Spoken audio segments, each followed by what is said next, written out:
It says that a batter hits a pitched ball when the center of the ball is 1.22 meters above the ground. So I always try to draw a picture as I'm drawing, as I'm reading the question. So I imagine that I have a ball, and this thing is hit from this height right here.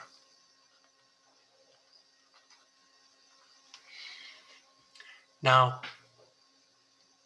the ball leaves the bat at an angle of 45 degrees. So I know that this angle is 45 degrees, and I immediately realize that 45 degrees gives me maximum range for a projectile.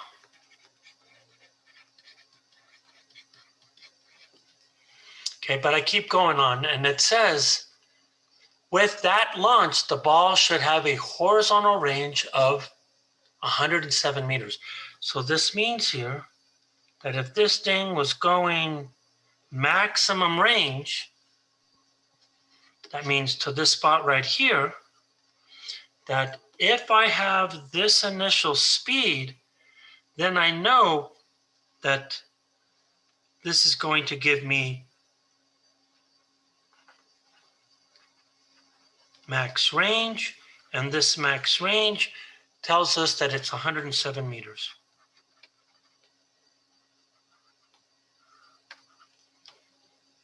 And one of the very things that we just covered here, the last time that we were lecturing last week here, is that we saw that the maximum range equation tells us very specifically the details information about that. But if I have maximum range, we know that this relationship looks something like this here.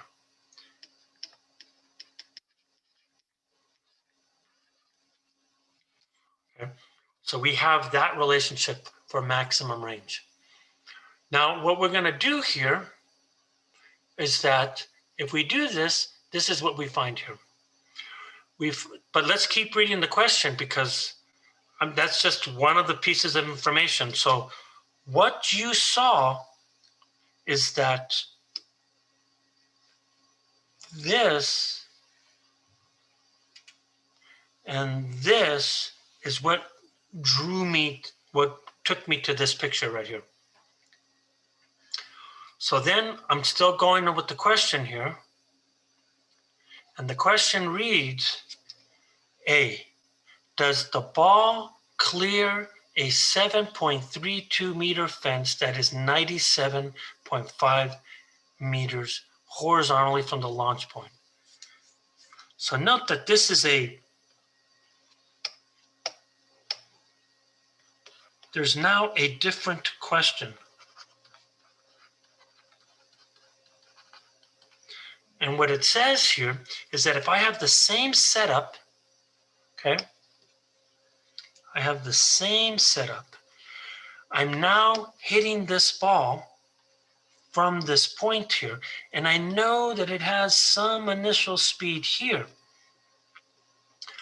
And of course, I still have all those parameters that they were giving us, that this was 1.22 meters above the ground. And so now they're placing a fence. And let's say that this fence is right here. Right? So this is a fence. And when you're looking at this fence, they tell us that the distance of the fence here is 97.5 meters. And they also tell us that the height of this fence is 7.32 meters high here, right? So this here is the height of the fence. So when I'm reading this question, does the ball clear a 7.32 fence that is 97.5, 97.5 horizontally from the launch point. So in other words, when I look at the path of the ball, you could imagine that if it goes over the fence, it has to clear that distance here. So here's the question then. If the ball clears the fence height, then that means that the height of the fence, whatever that is, must be less than the initial height plus the height change of the ball.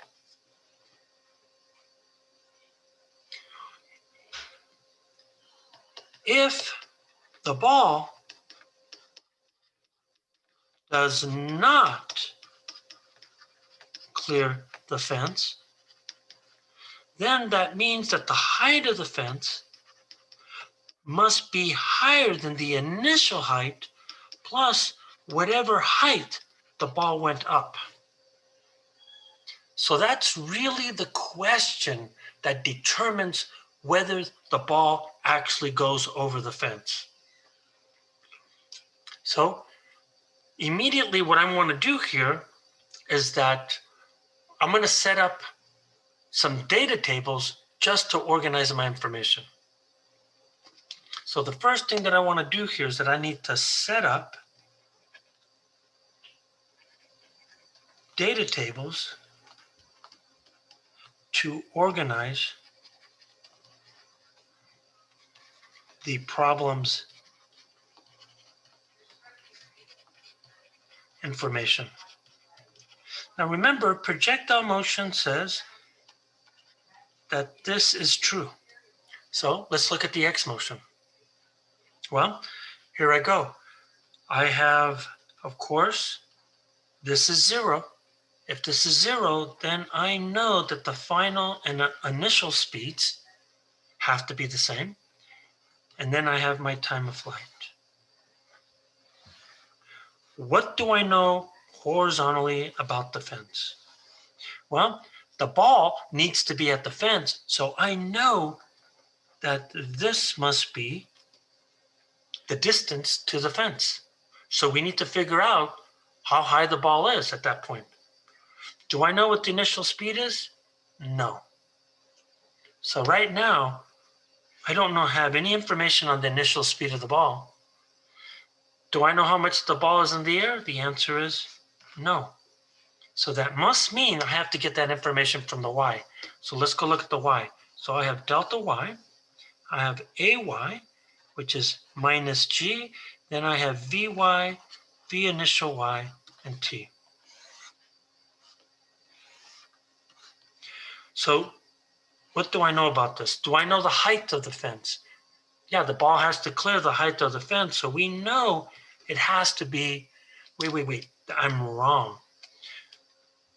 This is what we're trying to solve for, right? This tells us about the height of the ball. That's what we want to find out. So I keep going along. What I see here is, do I know what the final speed of the ball as it clears the fence? Nope. Do I know the initial speed of the ball? Nope. Do I know how much time the ball is in the air? Nope. What you're seeing here is that there are multiple x terms, right? So multiple x terms implies go back and reread the problem to get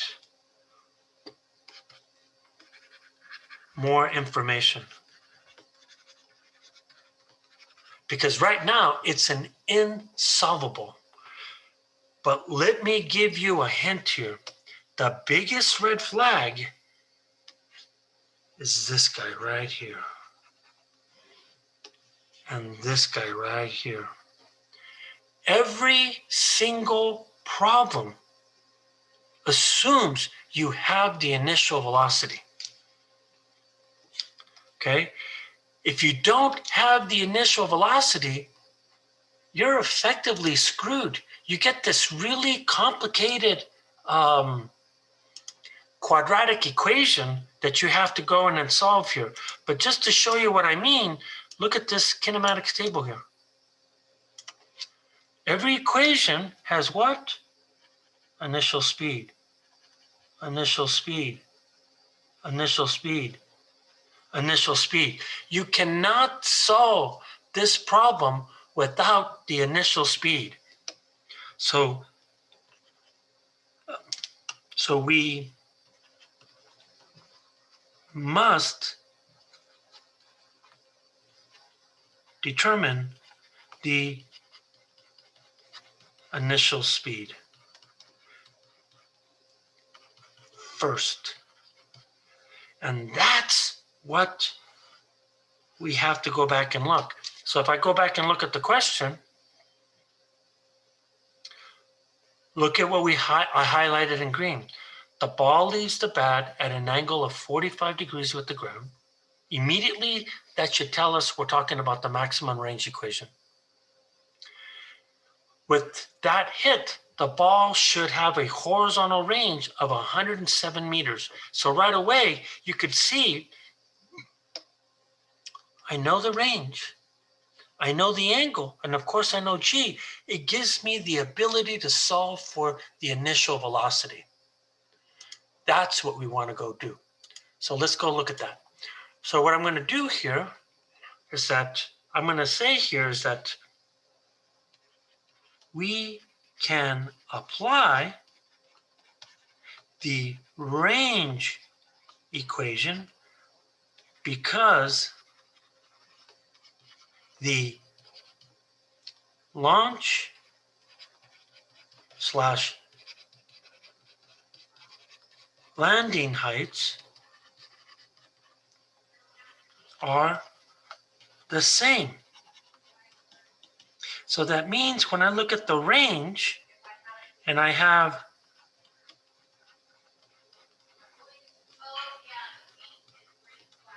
and I write this down, note, I know what the range is. They tell us it's 107 meters. I know what the angle is. So now we can solve for the initial velocity. So what we'll do here is that now we want to solve for V naught. So if I solve for V naught, look what I got to do. I'm going to multiply both sides by G. Then I'm going to divide by 2 cosine 45 sine 45. So when I'm looking at this, I'm going to get the equation that reads G range. Then I'm going to get 2 cosine of 45 sine of 45. And note that this is V initial. And what am I going to do? I got to take the square root of that. So now I have the square root. So if I start to plug in my values, you're going to come in and you're going to write 2 cosine 45 sine 45 G, and then R, which is 107 meters. Then I'm going to take the square root. So if I punch that into my calculator, I'm going to get that V initial is then going to be 32.4 meters per second. I now have the initial speed. Now the problem is solvable. So how do I do this? So the first thing I got to do is that I look at my table. I got to go get V initial X, V initial Y. Let's go do that. And that brings me to step 2 here. I need to determine the initial velocity components. Okay? So I know that the angle is at 45 degrees, so that means Vx, Vy is going to be V initial, cosine of 45, V initial, sine of 45. So I'm just going to plug in my velocity. So if I plug in my velocity, then if I punch this out, you're going to get a value that should read 22.9 meters per second. And this is my initial in the x direction.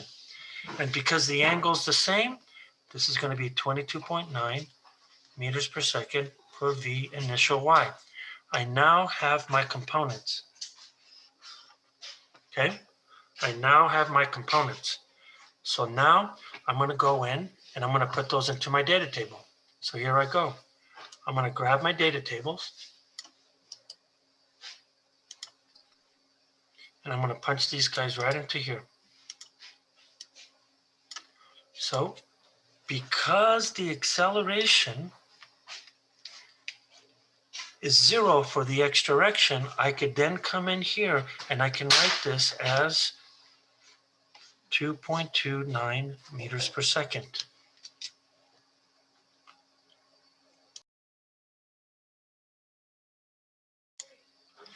And then I'm going to go into the y one and I'm going to write 2.9 meters per second. So you could see here that now what the data table is telling me is that I don't have the speed of the ball when it's at 97.5 meters, but I can get the time. So what I'm going to do here is that I'm going to come in and I'm going to solve for the time.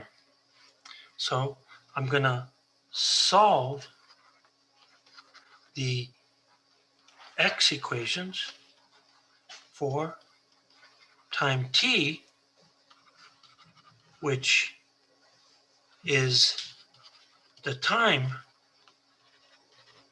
when the ball is at the fence. So there's only one equation for the x. So I know that the x of the fence is equal to the initial velocity in the x direction and the time when it's at the fence. So if I go and I solve this thing, then that means here that I'm going to have t of the fence is then going to be, I got to divide both sides by the initial velocity in the x direction. So I'm going to have x of the fence divided by the initial x. So then I'm going to come in and I'm going to apply my values. So it's going to be 97.5 meters divided by 22.9 meters per second. And then this gives me a time of 4.2 seconds. So this is the time that the ball will be at the fence.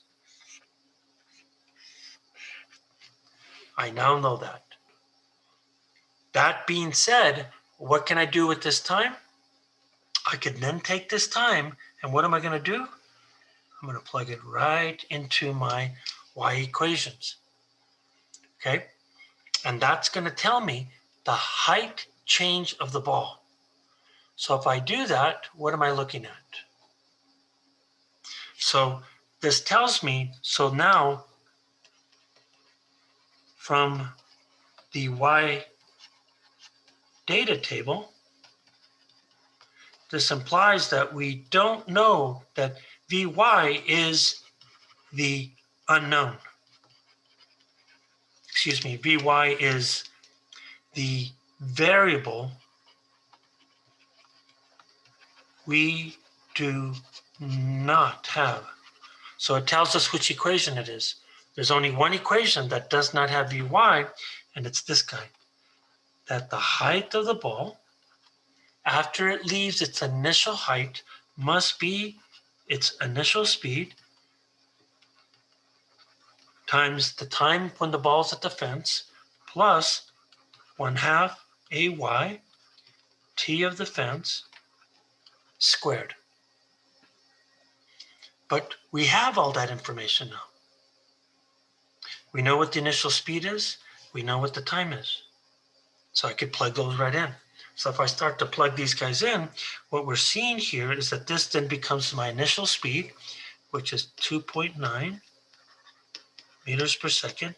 My time is then going to be 4.2 seconds plus 1/2 minus g times my time, like this. And if I compute that, I get a value of 9.88 meters, and this is the height of the ball after it was hit. So let's go look. What does this mean in our picture here? Let's go look at our picture again. So what I need to do here is that I'm going to redraw my picture.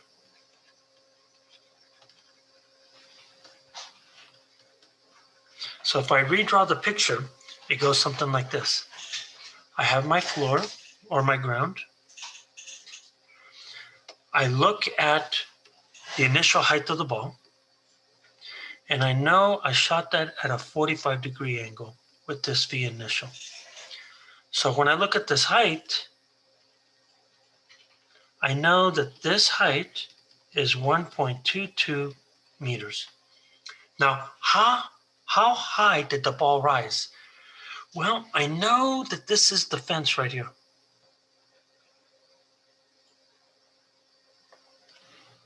Right? Here's my fence. So when I look at the fence, I know that this height here is 7.32 meters high is the height of the fence. So how high did the ball go? So when the height of the ball is, launched and it gets to the fence, it had a height change of what? 9.88 meters. That means from this height, it rose up to a height of what? Let's say that this is at the fence. This tells me here that this height here, at this point here, this is the height change of the ball. And we just calculated that height as 9.88 meters.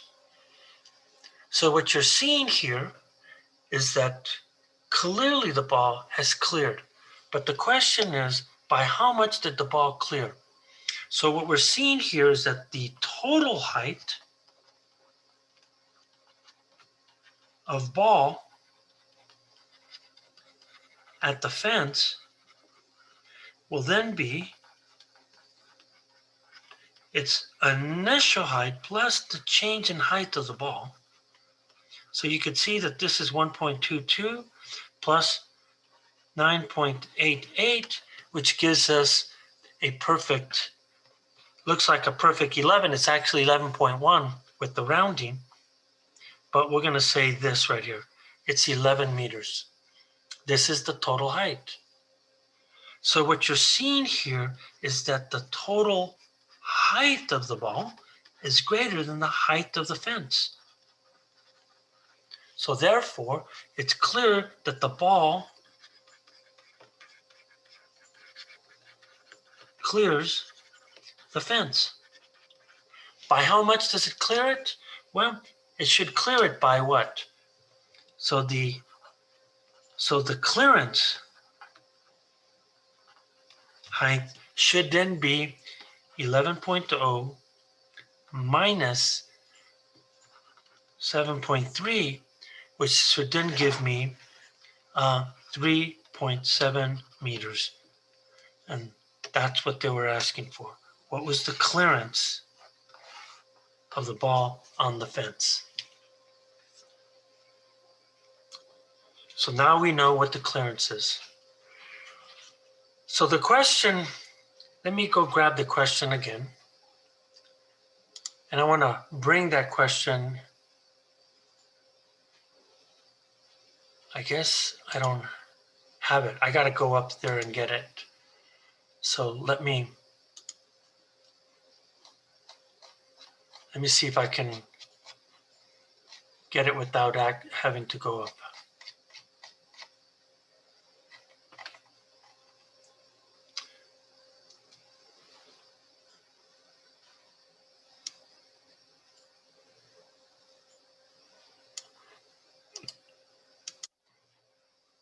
So here's the question.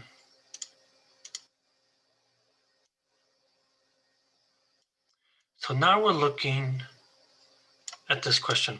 Is the ball going up or coming down? Let me be a little bit more careful. Is the ball going up or coming down when it clears the fence? So then if I look at B here, the question's really asking this. Is the ball going up or coming down as it clears the fence? Well, picture-wise, what does that really look like? Well, I imagine a couple of things. I imagine that I have my fence, and so when I'm looking at my fence here, what you're seeing here is that here's the start of the ball. Let's say that this is the ball height right here. So as it goes, there are two possible trajectories. I could have a trajectory that actually looks like this. And so when it's doing here, it's the peak has already happened. And so when you're looking at the fence here, what you're really seeing here is that I have my velocity in the x direction, but look at my component of the velocity in the y direction. So this purple here indicates that the ball is coming down. On the other hand, you could imagine the other scenario. So if I look at this scenario here,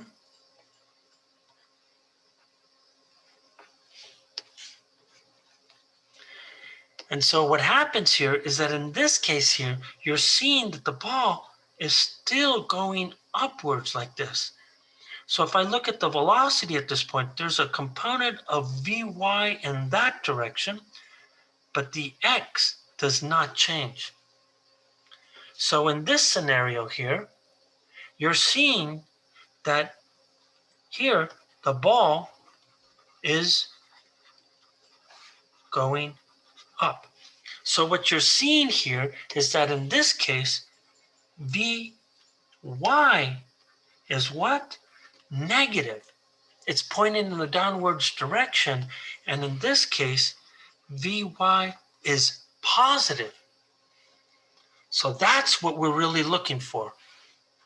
So if I look at Vy and I say, if it's going up, then that implies Vy is positive. If it's coming down, that tells me Vy is negative. So that's what we got to do. We got to calculate what is Vy at that point. So let's go do that. So if I look at this thing here, it's going to go like this here. So the Vy component at the fence is Vy equals V initial y plus Ayt at the fence. That's what that's telling us. So we know what the initial velocity is.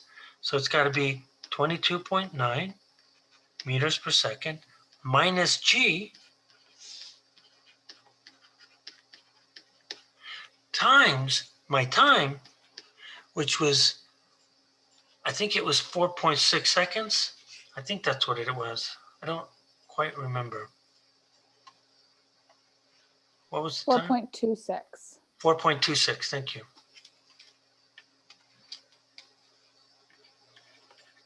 So if I compute that, I get a value of minus 22.2 meters per second.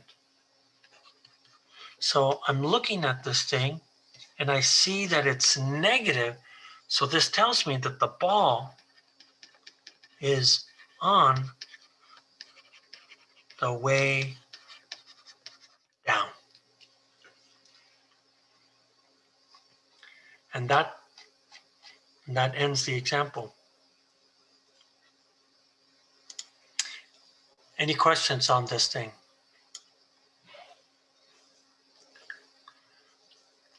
Okay, so I'm finished with projectile motion. I'm now going to move on to the next chapter, which is Newton's laws. Actually, I have a quick question, Carl. Sure.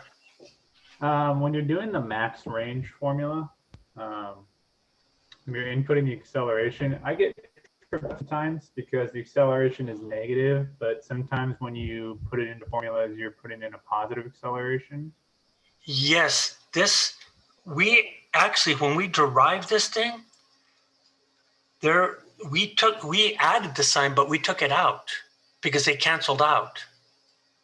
Oh, did I miss that? Sorry, could you? Yeah, what I was saying is that when we derived the range equation, there was a negative g, but the negative g ended up canceling. The negative sign ended up canceling out. So when we write g, it's always 9.81 meters per second squared, no matter what. G is the magnitude of the acceleration. Okay, that makes sense. Okay.